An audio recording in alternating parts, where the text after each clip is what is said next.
We want the parliament to function smoothly, and the responsibility does not lie only with the opposition benches. It is also with the treasury benches.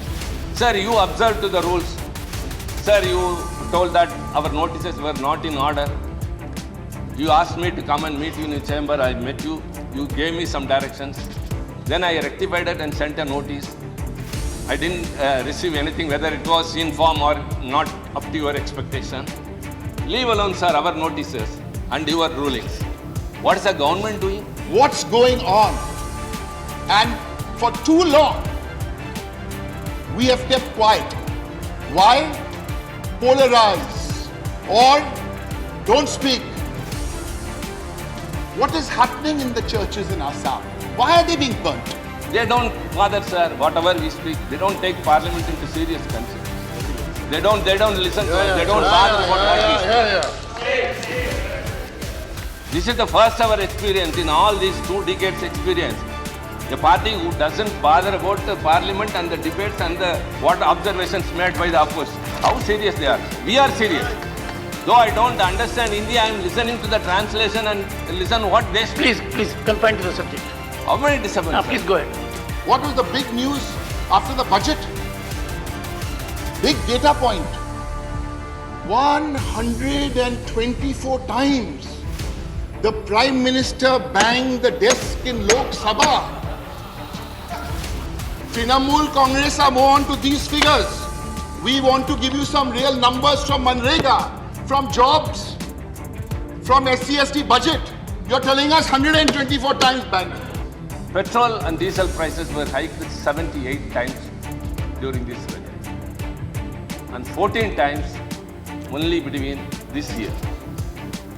And the government has earned a revenue of 8 lakh crore rupees between 2018 and 21 only through petrol and diesel price hikes. In the last 8 years, 5,422 laundering cases registered, money laundering.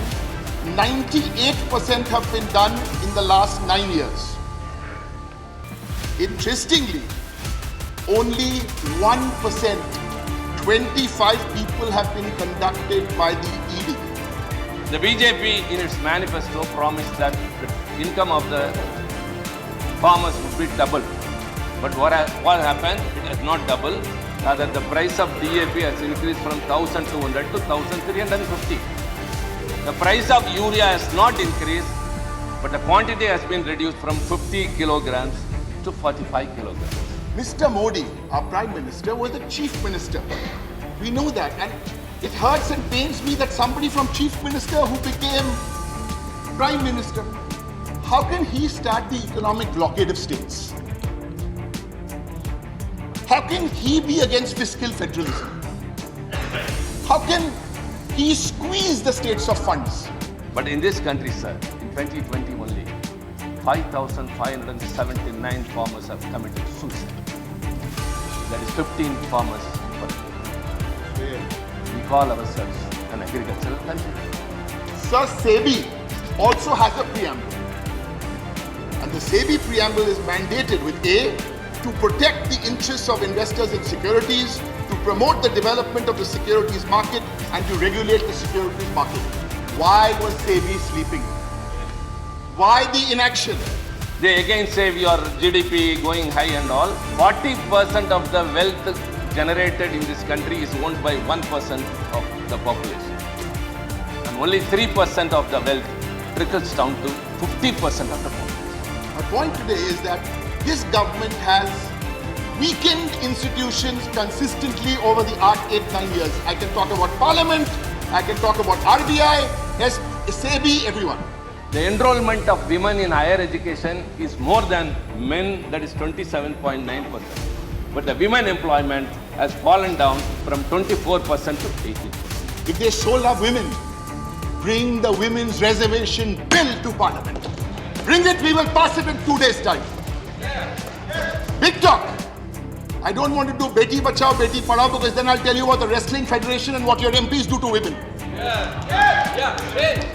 When the situation is privatization and liberalization, and it has impacted India economically and morally, should not the government come forward and what we asked for, a JPC, Joint Parliamentary Committee, to go into the issue. It's a process in the democracy. Why you are not for it? Why you are not able to do that? When sitting here, breaking a flow is, breaking a flow. We didn't even once disturb anybody. I mean, Prakash made my old friend Prakash Javadekar. I can tell you, he made such a good speech. Sometimes, Sir, one second. Sometimes a speaker gets energized when he is interrupted. The government has earned 4.86 lakh crores of rupees in 3 years by way of selling the public sector undertakings fully and partly. 4.86 lakh crore rupees. Full cream milk has gone up by 33%. Full cream milk. Toned milk has gone up by 36%. And the opposition is saying, price is going up, price is going up. But they have been successful on a few selected share prices that they've managed to take up. And it's the same story with fuel. Fuel prices, two-wheeler prices jumped by 40%. Let me say what all we have experienced in this country, in this government, sir. Number one, petrol and diesel prices were hiked 78 times during this regime and 14 times only between this year. And the government has earned a revenue of 8 lakh crore rupees between 2018 and 21 only through petrol and diesel price hikes. And how it was spent, another thing comes. An RTI replied by the RTI, an RBI replied to an RTI very clearly says 2 lakh crore bad loans were waived off in 2020 and 21. So the total write-off of loans over 11.6 lakh, most of which are only during these 9 years. And for example, we are basically an aggregator. The BJP in its manifesto promised that the income of the farmers would be double. But what happened? It has not doubled. Rather, the price of DAP has increased from 1,200 to 1,350. The price of urea has not increased, but the quantity has been reduced from 50 kilograms to 45 kilograms. Sir, very sorry, sir. We are all very much shocked at the incident what happened in Turkey yesterday. An unexpected earthquake has taken away the lives of 4,500 people. We all, of course, expressed our grief. But in this country, sir, in 2020 only, 5,579 farmers have committed suicide. That is 15 farmers per day. Shame. We call ourselves an agricultural country. Sir, this country withstood their economic recession in the past and even now, only because of the agriculture sector and the public sector. These two are targeted by this country. All policies, all things that they are doing are in favor of only the rich people, that is the corporates. Sir, India's reserves have fallen down from $633.6 billion to 545.6 as of 16th September 2022. Sir, what all has been done? The government has done all these things, but another thing, sir, the inflation, which is very, very important. Sir, in May 2022, the Minister of Finance released a monthly review document, which said that the inflation has lesser impact on the low income strata than that of the richest. Sir, it was during that time, the inflation reached the highest of 7.95%, which is 95-month high than ever before. And the rupee values depreciation, 80 rupees to a dollar. Sir, any person who does not know even much economics know very well that the depreciation of the value of money reflects on inflation, direct impact on inflation, and the devastating ramifications will be felt only by the poor and the middle class. And we felt it.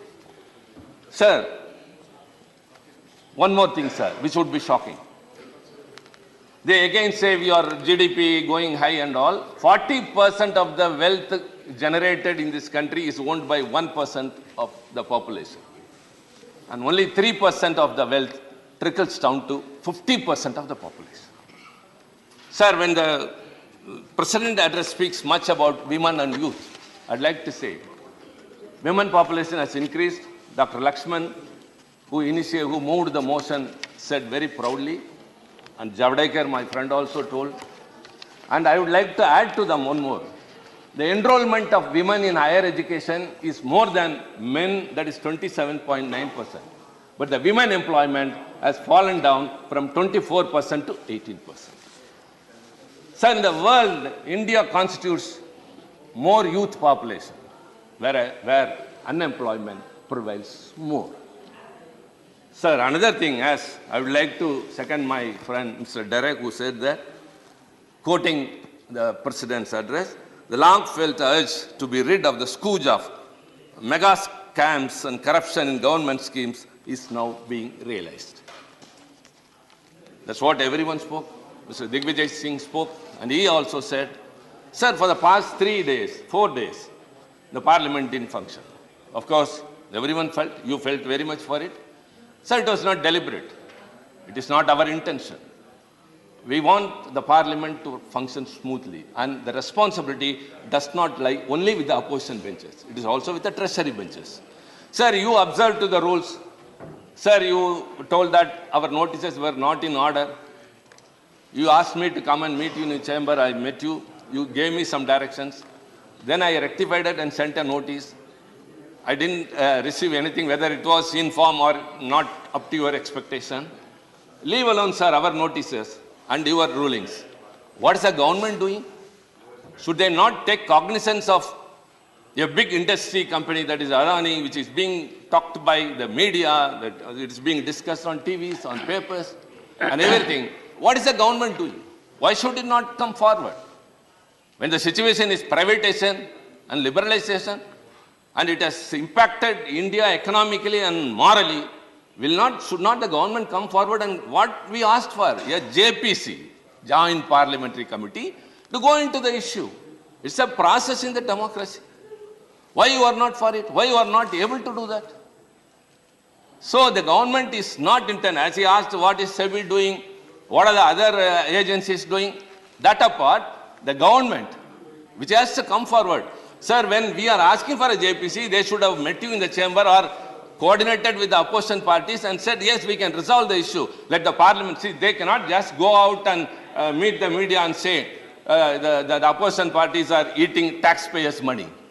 They are not allowing the parliament to run. It is not leveling accusation against us. They should resolve the issues.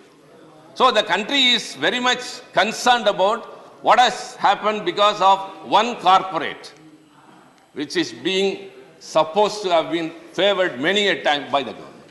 So I think if at all we have to bring out something, it can be done only by an introspective into that by a JPC.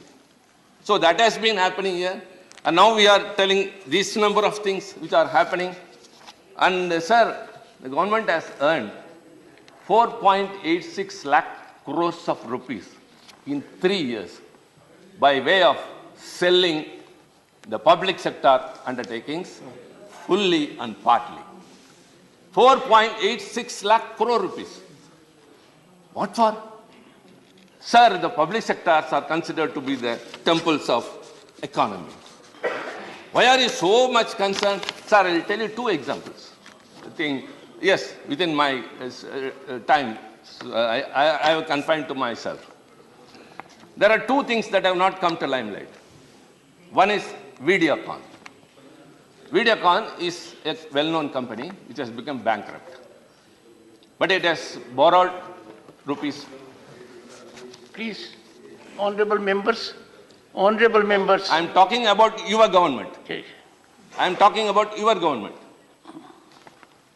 Please. They don't bother, sir, whatever we speak. They don't take parliament into serious consideration. Very well said. They don't listen to us. They don't bother about what we speak. This is the first ever experience in all these 2 decades experience. A party who doesn't bother about the parliament and the debates and the what observations made by the opposition. How serious they are. We are serious. Though I don't understand Hindi, I am listening to the translation and listen what they speak. Please confine to the subject. How many disturbances? Please go ahead. Sir, it has borrowed rupees 65,000 crore to the tune of 65,000 crore from various banks. So when it has become bankrupt, where no other go than to sell that organization and give it to the banks. Sir, the issue went to NCLT, National Company Law Tribunal, and it has adjudicated the case. In what manner? It has decided and said that can be sold to a twin star technology, something. It can be? Sir? It can be? NCLT. Yes. To be sold to a certain company. If you want, I can tell the name. This Twin Star Technologies, which is a subsidiary company of some other Vedanta or something. That is not the concern. You know for how much? 3,000 crore. It is 65,000 crore of loans to the banks, but the NCLT has said that it can be sold to 3,000 rupees. Who is the sufferer? The banks. If the banks suffer, either the government should go to the rescue, or the people will, ultimately they will be paying for it. Then the banks appeal for it, NCLTA, Appellate Authority, and it is withheld. This is one thing. It is about a private organization, but the sufferers are the bank. Sir, another is CEL, Central Electronics Limited. Sir, very, very important one, sir. And it earns a profit of 730 crore per year. This organization, CEL, earns a profit of 730 crore per year. And it has orders for more than 1,500 crore. And it has been sold to a private company, sir, for just 250 crore. Sure. It has an infrastructure, it has an asset of more than 440 crore. It pays a dividend profit to the government 700 crore. And it has orders also, not that like some other organizations, PSU, that they suffer because of orders. They have orders for 1,500. Why should it be sold? That too at this rate. Just for 250 crores, sir. And the company which bought has nothing to do with the electronics. That is a strange thing. It is only an interior decorator company who doesn't know electronics. On this one, first issue, sir, mega scams. Sir, institutions have been weakened. ED, CBI, SEBI. Here is a big scam happening. Some saying 1 lakh, 2 lakhs, we're not getting into the number. Will the government of India use the draconian PMLA, Money Laundering Act? Will they use it? They use it very efficiently to hound the opposition, to put lookout notices, and even to topple governments. There's a very interesting statistic here, sir. In the last 8 years, 5,422 laundering cases registered, money laundering, 98% have been done in the last 9 years. Interestingly, only 1%, 25 people have been conducted by the ED. You cannot have one rule for the opposition and your opponents, and you cannot have one rule for your friends and cronies. No, sir, you can't. Now, let's come to LIC. My previous speaker has done me a service. He's explained so much about LIC, SBI, and the Adani story, because there's lots of money at risk of the poor and the middle class. Now, whose job is this? The government's job to be the watchdog and the institutions. My point today is that this government has weakened institutions consistently over the 8-9 years. I can talk about Parliament, I can talk about RBI, SEBI, everyone. Now, when we say, I only want to give you one example. There's a preamble which we are all familiar with, which is our great preamble of our constitution. Sir, SEBI also has a preamble. And the SEBI preamble is mandated with A, to protect the interests of investors in securities, to promote the development of the securities market, and to regulate the securities market. Why was SEBI sleeping? Yes. Why the inaction? I would urge this government to read SEBI section 11.4. Section 11.4 of SEBI. You're very eager to put out lookout notices, that same 98% for your political notices. Have you considered lookout notice in the last 10 days? Think about it. Sir,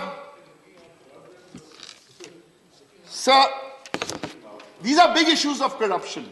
But on the motion of thanks, we can also talk about the not so well-known issues. Because for all this, the BJP do write some good slogans, and you like those slogans, and it's used by the Prime Minister, na khaunga, na khane dunga. They need to ponder about the slogan, sir. Na khaunga, na khane dunga. I never thought the day I would come from the Trinamool Congress and start quoting BJP slogans. Let's take another scam, 3-4 scams. Today we've all been discussing the big one. Let's take some other scams, sir. Meghalaya. 1. Smart meter scam. 2. Rice scam. 3. Police vehicle scam. And scam. BJP in the government. But one of the most interesting ones I found there was the Assembly Dome scam. By these standards, it's only small change. 200, 300 crores, sir. Chillar. Here, the Meghalaya Legislative Assembly in a BJP government state was constructed and the entire dome sadly crashed. But the most interesting thing about this scam, look at this partnership. Guess who built the Meghalaya dome? Uttar Pradesh Nirman Nigam Limited.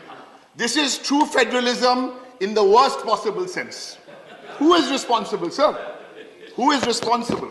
So when we talk about scams and scams, now let's come to Mr. Modi, our Prime Minister, was the Chief Minister. We know that. And it hurts and pains me that somebody from Chief Minister who became Prime Minister, how can he start the economic blockade of states? How can he be against fiscal federalism? How can he squeeze the states of funds? Look at Manrega, one example. Bengal was total 10,153 crores. Now they'll tell us, no, though, they paid a few hundred crores Manrega. Now Manrega is a 5-year low of 42 days work per household. Many years ago, the current Prime Minister didn't like Manrega. He called it a Gadda Godneke scheme. Today it's down to 42 days. Now, another issue at Manrega. App. Simple issue. This is a real issue on the ground. The app mandatory for officials to upload twice a day laborers' photographs. That is completely impractical because the connectivity is low, so the attendance will go low, and what will happen? The union government will have less money to spend on Manrega. So, listen to this statistic. 9 crore active workers. If you take 9 crore active workers who are working 100 days a year, total expense will be 3 lakh crores. Instead, 73,000 crores has been allocated by this government. So there is so much to talk about how anti-federal this government is. Cess and surcharge. At one time, the union government would take 10% of cess and surcharge. Now that number is 20%. State spend on education, health. States are spending 60 to 80%. Not the union. Sir, and another completely anti-constitutional story is a double-engine sarkar. It is anti-constitutional. You vote for me in this state because I am running the center. Doesn't work, sir. This is anti-constitutional. We are talking about diversity. And the last one on this is the borrowing to the state, 3.5%, but look at the fine print. 0.5% has to be electricity reform. Condition. That's a condition. Sir, price. For all the complaints about price, opposition is saying, price rise. Full cream milk has gone up by 33%. Full cream milk. Toned milk has gone up by 36%. And the opposition is saying, price is going up, price is going up. But they have been successful on a few selected share prices that they managed to take up. And it's the same story with fuel. Fuel prices, two-wheeler prices jumped by 40%. And page 1, clause 2D in the Rashtrapati's address talks about women. 2 crore women quit the workforce in the last 5 years. Talks about youth. The youth don't want slogans. 4 crore people are unemployed today, young people. These are CMI data, sir. Sir, we talked about institutions, and one of the great institutions which is being weakened. And before I say anything about the institution, I'm all praise for those independent journalists, the young men and women who, despite all the pressures from the media owners, are still going and trying to do their very best for journalism. So there's an old Zulu proverb, because today, even the opposition's voice is not amplified. Media owners have their agenda, sir. There's an old Zulu proverb. I think this is the first time a Zulu proverb is being quoted in parliament, but here's the problem with the media owners, sir. A dog with a bone in its mouth can't bark. Enough said, sir. A dog. What is this bell going on? Yes, 20 minutes. So it's 10 minutes left. No, no. Yeah, only 10 minutes. 10 minutes. 417. Thank you, sir. You started, sir. I have 20 minutes. I've spoken for 10. No, so, you've spoken more than that. More than that, more than that. Sir, is it only your prerogative to make omissions? It's mine also. Sir, it's okay. And That's I can okay. No problem. and I can equally Sir, we correct. all make mistakes. And we have old relationship. It goes back to West Bengal. Go ahead. Sir, give me a minute to, because of breaking a flow. You will get extra minute for it. Sir, when sitting here, breaking a flow is, breaking a flow. We didn't even once disturb anybody. I mean, Prakash made, my old friend Prakash Javadekar. I can tell you, he made such a good speech. Sometimes, Sir, one second. Sometimes a speaker gets energized when he is interrupted. And I know it out of personal experience. He will wear me out. Chief Minister of Rajasthan, who happened to be chairman here, if he were in the assembly, one interruption would mean 20 more minutes uninterrupted it would go. So take the interruption as a recipe and nectar. Go ahead.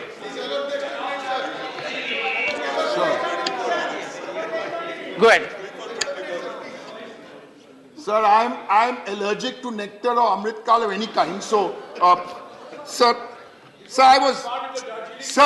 we were talking about media, and we have all respect for those journalists. And I was making a point, because the media, even a friendly country, a public broadcaster from a friendly country, there again, they want to show something. They've done some work based on research. We know which documentary we are talking about. There again, Chapo. Friendly country, public broadcaster. Sir, in fact, I would also today, I spoke about the media owners. I mean, look at the kind of journalism today we are coming up with. And I should not call it journalism. Media owners reporting. What was the big news after the budget? Big data point. 124 times the Prime Minister banged the desk in Lok Sabha. Trinamool Congress are more on to these figures. We want to give you some real numbers from Manrega, from jobs, from SC/ST budget. You're telling us 124 times bank. Ooh. Sir, again back to the speech. Let us fulfill the oath. Let us fulfill the oath of the Constitution. Quote unquote from the speech. I want to read Article 25 of that Constitution. All persons are equally entitled to freedom of conscience and the right to freely profess, practice, and propagate your religion.